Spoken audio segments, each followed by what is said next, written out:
Hi everyone, welcome back to my channel. If you're new, my name is Megan. Thanks so much for watching. And today I'm going to talk about all of the health stuff that has been going on over the last several weeks with both Seely, who is my 14-month-old daughter, and also with myself. Before I get into everything, make sure you are subscribed and hit the bell so you don't miss any uploads, and also go follow me over on my Instagram. So one of the things that has been going on for a while now is that Seely has food allergies.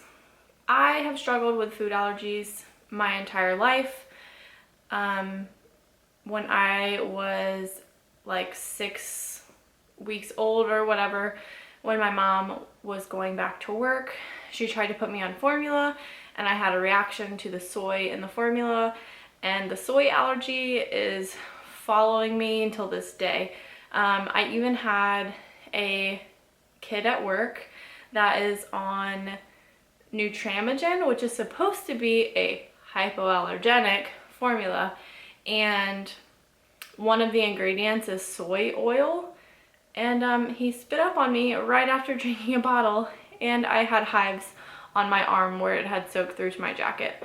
Kind of gross, but that is how sensitive I am to it. So when Seely was 7.5 months old, we were giving her Bomba Puffs that I can only describe to you as Cheetos, but with peanut butter instead of cheese. They're kind of weird, but kind of good at the same time. And she had had them several times before. I think her reaction was on either the 4th or 5th time that she was given the puffs, and she did eat them just fine, but I noticed after we were done that she had a rash coming up around her mouth. I'll insert a picture of what it looked like.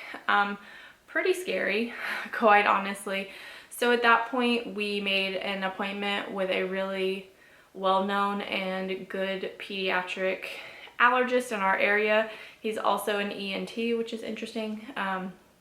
But we allergy tested her at 8 months old, and she was allergic to peanuts and eggs at that time.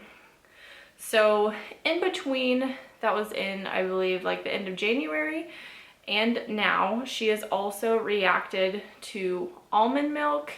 And then right before I called and made another appointment to get further allergy testing, she reacted to something in our spaghetti. And nothing was new in the spaghetti. It was the same type of noodles we always use, the same sauce. The only difference was that it had sausage in it instead of ground beef. So we had really no idea what she reacted to because she had all those things before. So anyways, I called and made an appointment, got in fairly quickly, and when we got retested, the peanut and the egg allergy went away, and she had 3 new allergies that were chicken, beef, and yeast. The chicken and the beef can be pretty easily avoided, but yeast, on the other hand, is pretty tricky. It is making life very, very difficult for us because yeast is in everything. So because she had the peanut allergy from a long time ago at this point, really not that long, like 6 months or whatever. But anyways, because she reacts to peanuts, we also were seeing reactions with organic dairy. So when we tried to give her yogurt for the first time, she had a massive diaper rash that I can only describe as like a burn. It was awful. It came up within 24 hours, and it took a solid week of constant cream to completely go away. It was pretty miserable. And later on down the road, we also tried to give her like yogurt melts, and she reacted to those as well. Like, she wouldn't even eat those, she would just cry. So the reason she was reacting to the dairy is because apparently in America, farmers feed dairy cows peanuts and soy and corn and yeast. So we have to give her grass-fed dairy. If we do give her dairy, anything we cook with, like, it has to be grass-fed. and one, that's expensive, and two, it is sometimes hard to find grass-fed dairy around here. So since we got retested and the peanut and the egg went away, he did give us the green light to be able to start trying eggs if we wanted to, but they would have to be baked into something. Like, it would be a really bad idea to just try to give her scrambled eggs. It would need to be baked into like a cake or bread or whatever. The problem with that is usually there is yeast in most types of breads. So super complicated. So we've decided we're just not going to do eggs. It's pretty easy to not use them, so we're not super worried. The peanuts, on the other hand, he said that, and this goes for the eggs too, that because we've been very strict and she hasn't had any of them or been exposed to it, then the allergy can kind of go away in a sense. Like, she won't test positive because her body hasn't had a chance to react to it. So he actually recommended that we did not try anything with peanuts in it yet, especially with how her reaction was the first time. So anyways, because we can't have regular dairy because of the peanuts, we have been doing a lot of vegan style cheeses, or like Daya pizza is something that her and I could both eat because it's gluten-free, it's dairy-free. Obviously there's no eggs in it either because it's vegan. We were also using their mac and cheese that doesn't have any dairy in it. And she loved that mac and cheese so much. But yeast is commonly used to make food taste good. So there's nutritional yeast or yeast extract in a ton of different things. And yeast is also used to make like vinegar, which is in just about every single sauce you could ever think of that you would get from the grocery store. So if I wanted to have something with barbecue sauce in it, or ketchup or mustard, I have to make all of that stuff from scratch now, which is a little bit overwhelming at times. And because she is allergic to chicken and beef, we are pretty much leaning towards going plant-based for the most part. She has had pork and that's been okay, and we've also done turkey and that's been fine as well. But Celie definitely gets all of these allergies from me. I will post a picture of my list of things that I'm sensitive to. Luckily, neither of us have anything that is anaphylactic, but we do have, I think it's called an IgE response, where we will get like eczema, for example, or indigestion, or like she gets a diaper rash if she has dairy that is not grass-fed. So anyways, I will post that list because it is absolutely insane. And some of my top most allergenic foods that I love. Like last summer, I was eating watermelon like it was going out of style, and that is one of my really hyper sensitive foods. So the ones that I'm really sensitive of are coconut, pistachio, garbanzo, watermelon, ginger, wheat bran, and oat bran. I don't think I've even ever had a pistachio, and I've had coconut milk and things like that, and that didn't seem to bother me. I really don't eat a ton of chickpeas ever. And then one thing that I did know that I definitely don't tolerate very well is ginger, because if it is fresh ginger, like in a pressed juice, I get a instant migraine within just a few sips of drinking it. So ginger we typically stay away from. In the past, we were making General Tso's chicken from scratch with like coconut aminos and making my own peanut sauce. I can't remember the actual name of it.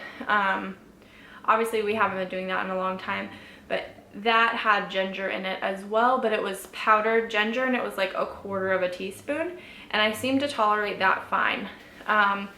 One reason for me that my doctor that handles all of my thyroid stuff, she is a naturopath, and one of the things that she thinks is the reason why I'm reacting to so many foods like this is because I had a C-section.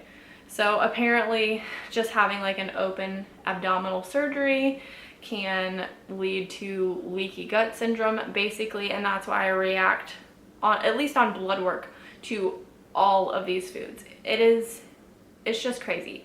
And now because Sealy is reactive to basically things that I also react to, I'm just trying to eliminate it as much as possible for myself and also for her, because we are still nursing, so there is a chance that some of that could be passed through the breast milk to her.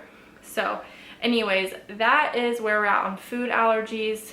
And if you have any good recipes for sauces or like vegan mac and cheese that do not include nutritional yeast or vinegar, please let me know. I have an email down below. You can also send it to me on Instagram. Please help me out because it is a little bit stressful at this point. The other thing that has happened that is a little bit more scary in a way than the food allergies is that Sealy went to the dentist a few weeks ago, and the dentist noticed that her head is very narrow and that her forehead is a little bit bossed in the front, so that means it like sticks out, and then it's also a little bit bossed in the back. So what our dentist was concerned with is something called craniosynostosis, and that is where the sutures, which is the space in between all the little bones in the skull, the sutures get fused too soon, and if they fuse too soon, then her brain and head don't grow properly, and that you can have like increased intracranial pressure, which can cause like neurological issues. It's a whole big mess. You definitely do not want to deal with craniosynostosis. So anyways, luckily where I work, we have a really great head shape clinic. They specialize in craniosynostosis, diagnosing it, treating it, etc. So we were able to go to that clinic this past Monday, and initially we were thinking that if she had one, it was likely the most common, which is a sagittal. So the sagittal suture runs like from the front to the back of your head. So basically if that is fused together, then your head doesn't grow out this way, if that makes sense. So because she has a narrow head, that's why we were thinking that. So we decided to just go ahead and do a CT scan. It was really quick. Sealy hated it, like really hated it. We had to swaddle her in, and then obviously her head was strapped in, and she was mad enough that she was able to bust out and get one of her arms free, and then she was trying to pull the strap off of her head. Oh, it was a mess.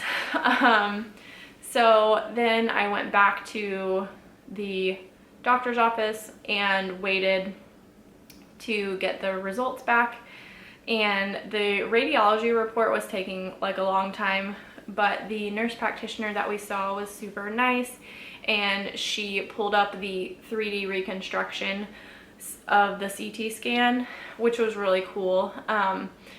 And she showed me all the open sutures. She was thinking there might have been like one questionable spot that was kind of towards the front, but she wasn't 100% sure, and that we would just kind of wait on the radiology report and see how they read it. But the main thing is the suture that we were most concerned about was completely fine and open. So we went home and I waited for a call back, and it was not what we were hoping for, because the radiologist read the images as 2 of the sutures were partially closed, and they were completely not on our radar at all. So you also have sutures that are going this way, and then you also have one on the side of your head that goes back this way. And so it's called the coronal suture is this one, and then the squamous is on the side, and both of those on the right side are partially closed per the radiologist. But the neurosurgeon, who is also with the clinic and oversees the nurse practitioner, looked through the CT scan at the actual images instead of just the reconstruction, and he felt that her sutures were open and not partially closed. So that is good news, but we do have to go back in 3 months and just make sure that she's still growing appropriately, and we will probably do a repeat CT scan, I would think. But that will be in October that we go back for that appointment. So I'm thankful that we are not having to have surgery, because realistically that is how they fix it if they deem it that it is bad enough that it needs to be fixed.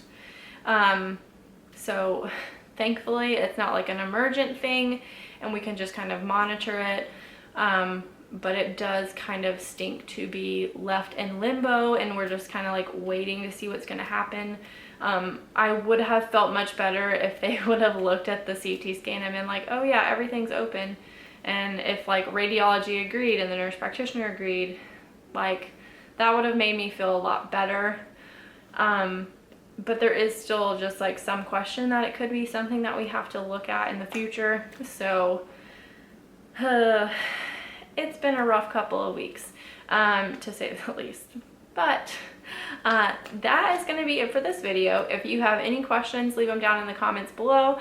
You can also send me any questions that you might have over on my Instagram. Typically, I try to respond to everybody that sends me a message, so feel free to send me a message over there too. But I will plan on seeing you guys in the next video. Bye!